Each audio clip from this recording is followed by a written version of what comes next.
The sky above Karak-9 changed without warning,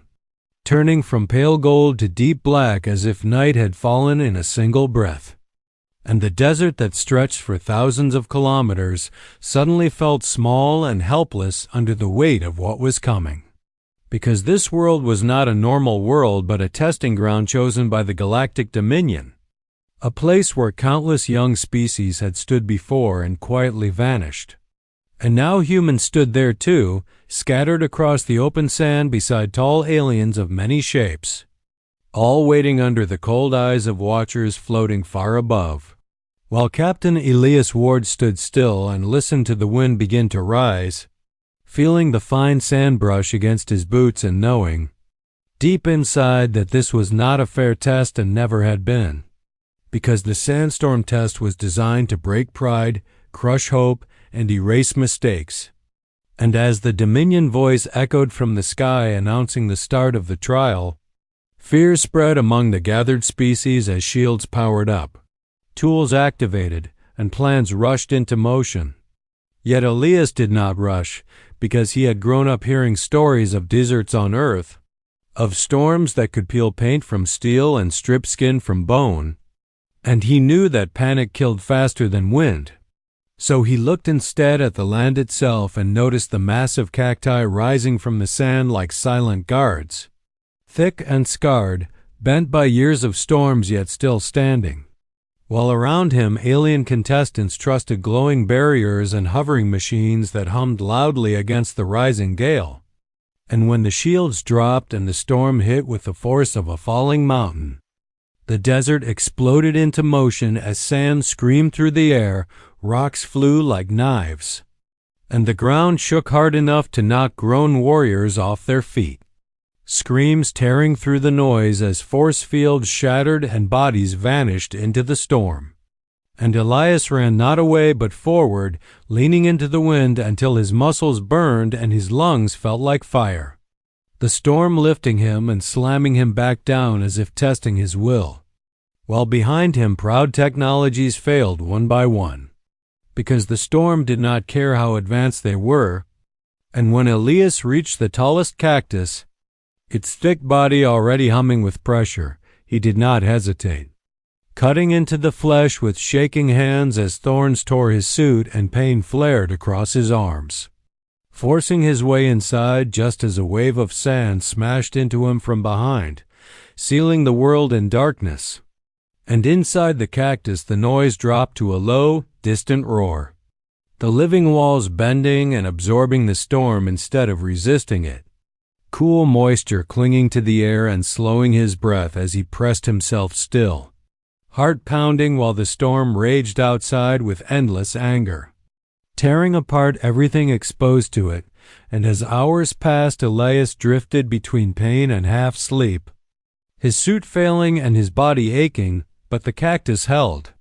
just as it had for years before he ever arrived. And outside the desert became a graveyard of broken armor and silent shapes buried in sand, watched by distant observers who expected nothing but death,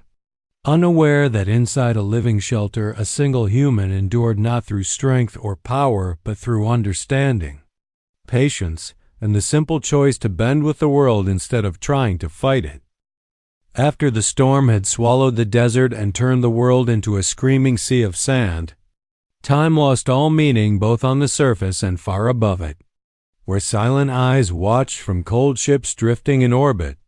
believing the trial was already over because every sign showed failure and death. Yet beneath layers of sand and inside the living walls of a giant cactus, Elias Ward still breathed, his body aching and his thoughts slow as he fought to stay awake, listening to the deep, endless roar outside that felt like the planet itself was trying to tear free of its skin. While his damaged suit flickered with weak lights and broken warnings, and he forced himself to stay calm, remembering training from dry worlds and old lessons passed down through stories of deserts back home. Lessons about waiting, about saving strength, about trusting shelter instead of pride, and as the hours dragged on the storm showed no mercy, grinding stone into dust and dust into weapons, ripping apart the machines and shields of every other species who had trusted power over patience. While above the planet, the observers finally noticed something else arriving. Faint signals growing stronger as massive vessels dropped out of warp space. Heavy and scarred ships marked with symbols from Earth, their engines burning hot and bright as they formed a wide line between the planet and the Dominion fleet. And for the first time in centuries, the Watchers felt something close to doubt. Because these ships did not hesitate or hide, they moved forward with clear purpose. And when the lead voice spoke across open channels, it carried anger held tight by control, demanding the trial stop and the surface be secured.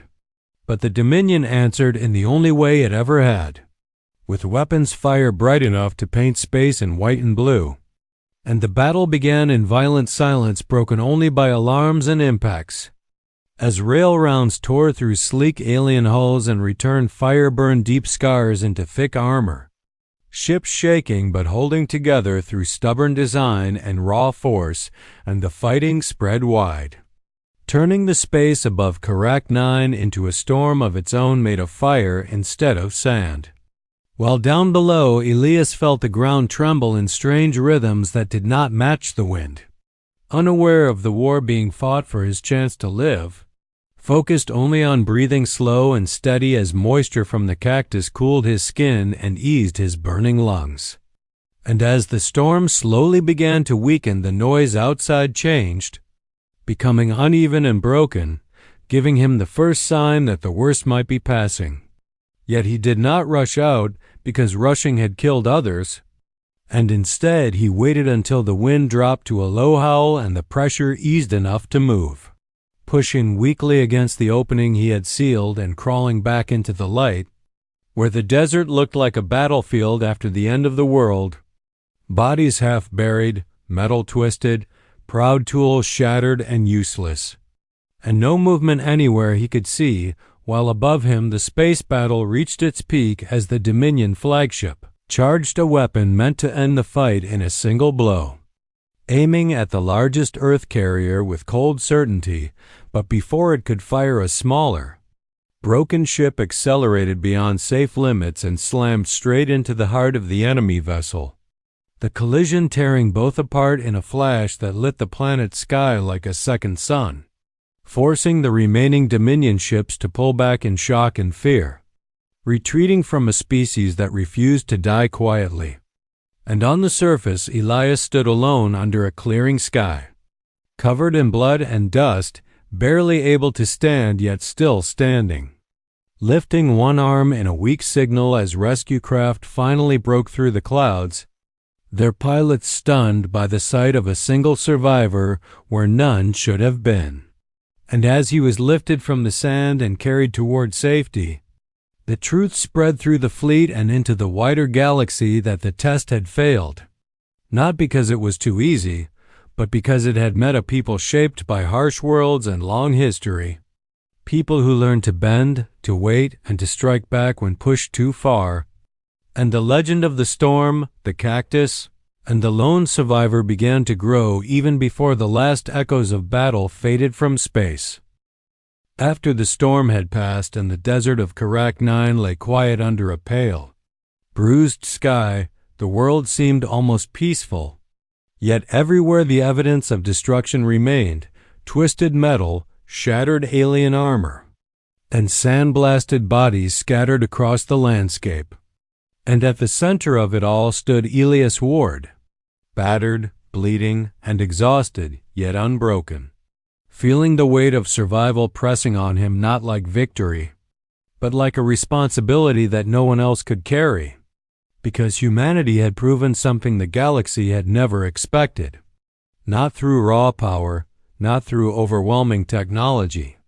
but through endurance, patience, and the ability to adapt to the environment rather than trying to dominate it. And even as the first rescue teams arrived, scanning the battlefield with cautious sensors, they paused at the sight of one lone human standing upright, waving weakly, a figure of both fragility and stubborn determination. While above, the Dominion fleet, humbled and shaken by the loss of their flagship and the sudden, ferocious resistance of human forces quietly withdrew, leaving the battlefield and the planet in the control of the survivors. And the Galactic Dominion, which had never before granted mercy or recognition,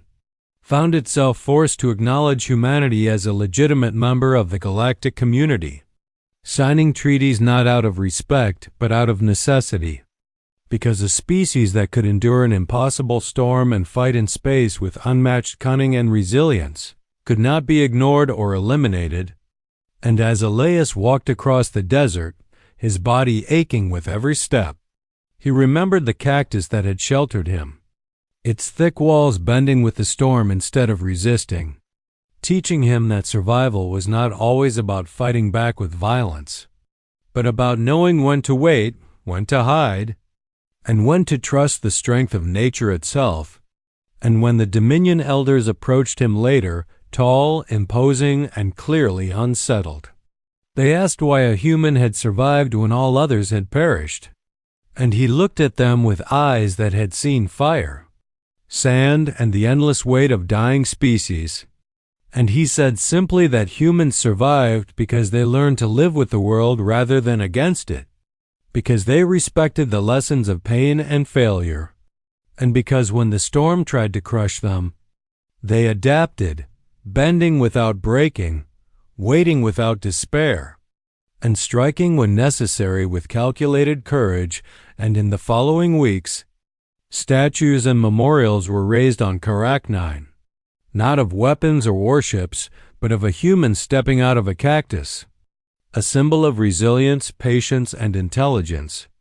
becoming a legend across the galaxy that every new species learned of,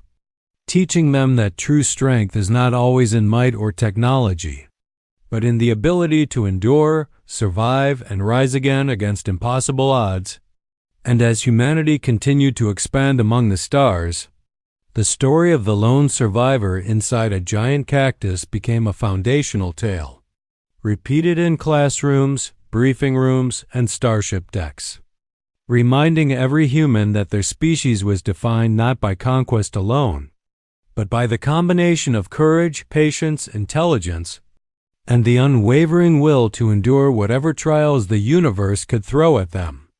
And the lesson spread further, shaping the reputation of humanity in countless encounters, because everywhere in the galaxy, both friend and foe came to understand that humans were a species that refused to die quietly, that could learn from nature itself, that could survive storms that erased others, and that could fight back with courage and ingenuity when finally forced to act. And this understanding altered diplomacy, trade, and even war, because no one would ever underestimate the human ability to endure, adapt, and overcome. And in this way, Elias Ward's survival was not just a personal victory, but a defining moment for his species. A story told and retold to inspire courage, patience, and hope, cementing humanity's place among the stars, proving that even against the harshest forces, against death itself, humans could survive where all others failed, leaving a legacy that was not measured in battles won or empires built, but in the quiet, stubborn, unyielding persistence of life. And as he looked toward the horizon of Cactus, Elias felt the weight of history settle on his shoulders, knowing that one human's endurance had changed the galaxy's view of an entire species, that the lesson of the cactus and the storm would endure long after the sand had blown away, and that humanity's future, though uncertain and dangerous, would always carry the proof that survival, intelligence, and courage could shape fate itself.